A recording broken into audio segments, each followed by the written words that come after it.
கள்ளச்சாராயம் குடித்து 60க்கும் மேற்பட்டோர் உயிரிழந்த நிலையில் கள்ளக்குறிச்சி மாவட்டத்தில் 5 இன்ஸ்பெக்டர்கள் உட்பட 73 பேர் பணியிட மாற்றம் செய்யப்பட்டுள்ளனர். கள்ளக்குறிச்சியில் கடந்த 19ஆம் தேதி மெத்தனால் கலந்த கள்ளச்சாராயத்தை குடித்த 60க்கும் மேற்பட்டோர் உயிரிழந்தனர். இதையடுத்து மாவட்ட காவல் கண்காணிப்பாளராக இருந்த சமய் சிங் மீனா பணியிட நீக்கம் செய்யப்பட்டார். அதைத் தொடர்ந்து புதிய எஸ்பியாக ரஜத் சதுர்வேதி நியமிக்கப்பட்டார். இந்நிலையில் 5 காவல் ஆய்வாளர்கள் உட்பட 73 பேரை பணியிட மாற்றம் செய்து சதுர்வேதி உத்தரவிட்டுள்ளார். குறிப்பாக கள்ளக்குறிச்சி, உளுந்தூர்பேட்டை, திருக்கோவிலூர் ஆகிய உள்கோட்டங்களில் மதுவிலக்கு அமலாக்கப் பிரிவில் பணியாற்றி வந்த காவலர்கள் 39 பேரும் கூண்டோடு பணியிட மாற்றம் செய்யப்பட்டுள்ளனர். அதே நேரத்தில் மதுவிலக்கு அமலாக்கப் பிரிவிற்கு புதிதாக 34 பேர் பணியிட மாற்றம் செய்யப்பட்டுள்ளனர். ஆம்ஸ்ட்ராங்கை கொலை செய்தவர்கள் சட்டத்தின் முன் நிறுத்தப்படுவார்கள் என முதலமைச்சர் மு க ஸ்டாலின் உறுதியளித்துள்ளார். பகுஜன் சமாஜ் மாநில தலைவர் ஆம்ஸ்ட்ராங்கை கொலை செய்தவர்கள் சட்டத்தின் முன்பாக நிறுத்தப்படுவார்கள் என்று அவருடைய மனைவியிடம் முதலமைச்சர் மு க ஸ்டாலின் நேரில் உறுதி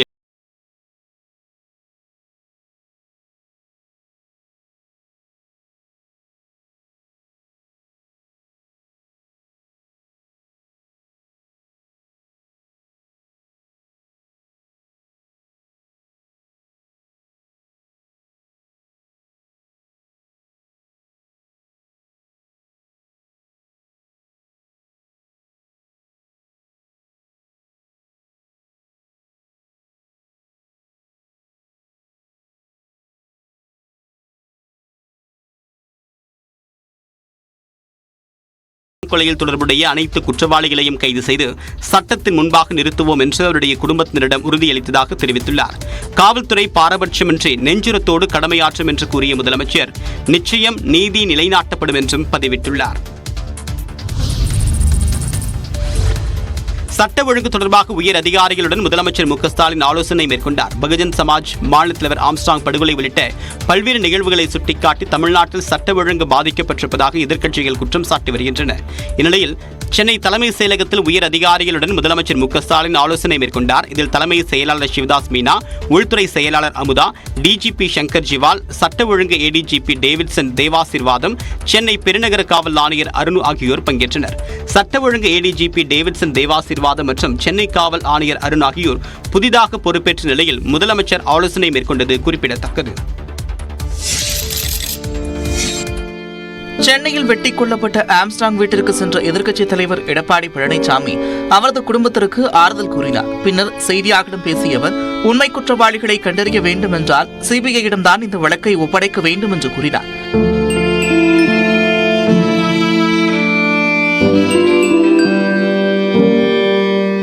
திட்டமிட்டு நடைபெற்றுவதால்தான் தெரிய வருகிறது.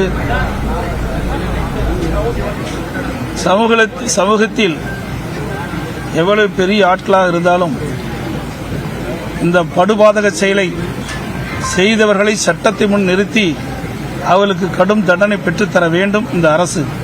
இதேபோல ஆம்ஸ்ட்ராங் வீட்டிற்கு சென்ற பாமக தலைவர் அன்புமணி ராமதாஸ் அவரது படத்திற்கு மலர் தூவி மரியாதை செலுத்தினார். அவருடைய மறைவு, மீண்டும் சொல்கின்றேன், தமிழ்நாட்டில் உள்ள சமூக நீதி இயக்கத்திற்கு ஒரு மிகப்பெரிய ஒரு பின்னடைவாக நான் பார்க்கின்றேன். கடந்த 5ஆம் தேதி பகுஜன் சமாஜ் கட்சி மாநில தலைவர் ஆம்ஸ்ட்ராங் அடையாளம் தெரியாத நபர்களால் வெட்டி படுகொலை செய்யப்பட்டார். இந்த சம்பவம் தமிழ்நாடு முழுவதும் பெரும் அதிர்வலைகளை ஏற்படுத்தியுள்ளது. முன்னாள் முதலமைச்சர் ஓ பன்னீர்செல்வமும் ஆம்ஸ்ட்ராங் இல்லத்திற்கு நேரில் சென்று ஆறுதல் கூறினார்.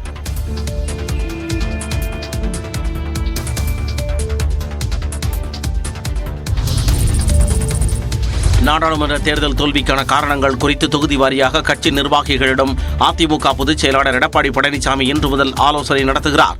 அண்மையில் நடந்து முடிந்த நாடாளுமன்ற தேர்தலில் பிரதான எதிர்க்கட்சியான அதிமுக 40 தொகுதிகளிலும் தோல்வியடைந்தது. அது மட்டுமல்லாமல் இதுவரை இல்லாத வகையில் 7 நாடாளுமன்ற தொகுதிகளில் டெபாசிட் இழந்தது. இந்த தோல்விக்கான காரணங்கள் குறித்து இன்று முதல் கட்சியின் பொதுச் செயலாளர் எடப்பாடி பழனிசாமி ஆலோசனை நடத்துகிறார். இன்று மாலை நடைபெறும் கூட்டத்தில் காஞ்சிபுரம், ஸ்ரீபெரும்புதூர் தொகுதிகள் குறித்து ஆய்வு செய்யப்படுகிறது. இதில் அந்த தொகுதிக்கு உட்பட்ட மாவட்ட செயலாளர்கள், முன்னாள் அமைச்சர்கள், நாடாளுமன்ற சட்டமன்ற உறுப்பினர்கள், வேட்பாளர் உள்ளிட்ட நிர்வாகிகள் கலந்து கொள்ள உள்ளனர். வரும் 19ஆம் தேதி வரை இந்த ஆய்வுக் கூட்டங்கள் நடைபெறும் என்று அறிவிக்கப்பட்டுள்ளது. பிரதமர் நரேந்திர மோடிக்கு ரஷ்யாவின் உயரிய குடிமகன் விருது வழங்கப்பட்டுள்ளது.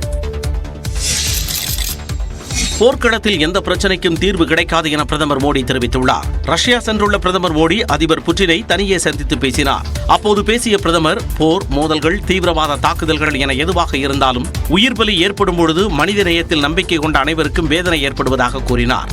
அப்பாவி குழந்தைகள் கொல்லப்படும் போது நெஞ்சம் பதறுவதாக ரஷ்யா உக்ரைன் போர் குறித்து பிரதமர் நரேந்திர மோடி ஆதங்கம் தெரிவித்தார். மேலும் உக்ரைனுடனான போருக்கு பேச்சுவார்த்தை மூலமே தீர்வு காண முடியும் என்றும் அவர் தெரிவித்தார். शांति सर्वाधिक आवश्यक है, लेकिन मैं ये भी जानता हूं कि युद्ध के मैदान में समाधान संभव नहीं होते। बम, बंदूक और गोलियों के बीच समाधान और शांति वार्ताएं। முன்னதாக மாஸ்கோவில் உள்ள அணு ஆயுத கண்காட்சி மையத்தை அதிபர் புட்டினுடன் சேர்ந்து பிரதமர் நரேந்திர மோடி பார்வையிட்டார். மேலும் அங்கு இந்திய மற்றும் ரஷ்ய மாணவர்களுடன் பிரதமர் கலந்துரையாடினார். ரஷ்யா சென்றுள்ள பிரதமர் நரேந்திர மோடிக்கு அந்நாட்டின் உயரிய குடிமகன் விருது வழங்கப்பட்டுள்ளது. உக்ரைன் ரஷ்யா போர் தொடங்கிய பிறகு முதன்முறையாக பிரதமர் நரேந்திர மோடி ரஷ்யா சென்றுள்ளார். பல்வேறு விவகாரங்கள் தொடர்பாக அதிபர் புட்டினுடன் பிரதமர் மோடி பேச்சுவார்த்தை நடத்தினார். இந்நிலையில் ரஷ்ய நாட்டின் உயரிய விருதான order of Saint Andrew the apostle விருதை பிரதமர் மோடிக்கு அதிபர் புட்டின் வழங்கினார்.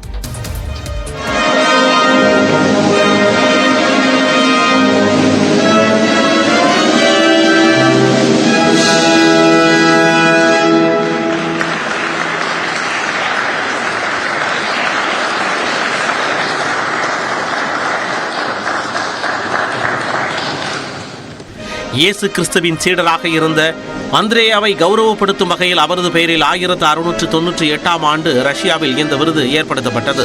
சமூகத்தில் சிறந்து விளங்கும் நபர் அல்லது இராணுவத்தில் சிறப்பாக பணியாற்றும் நபருக்கு இந்த விருது வழங்கப்பட்டு வருகிறது.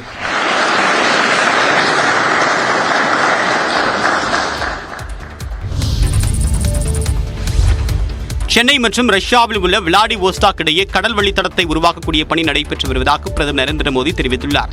அரசுமுறை பயணமாக ரஷ்யா சென்றிருக்கக்கூடிய பிரதமர் அங்கு வாழும் இந்தியர்களுடன் கலந்துரையாடினார். नॉर्थ साउथ ट्रांसपोर्ट कॉरिडोर से पहला कॉमर्शियल कंसाइनमेंट भी यहां पहुंचा। ये कॉरिडोर मुंबई और अस्ट्राखान की पोर्ट सिटी को आपस में जोड़ता है। अब हम Chennai, Vladivostok eastern maritime corridor पर भी काम कर रहे हैं।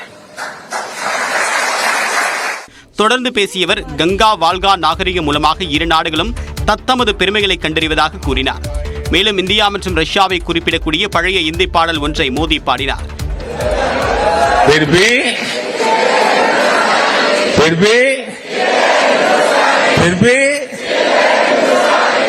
மேலும் ரஷ்யாவின் காசன் மற்றும் ஏகாடெரின்பர்கில் துணை தூதரகங்கள் அமைக்கியிருப்பதாகவும் கூறியுள்ளார்.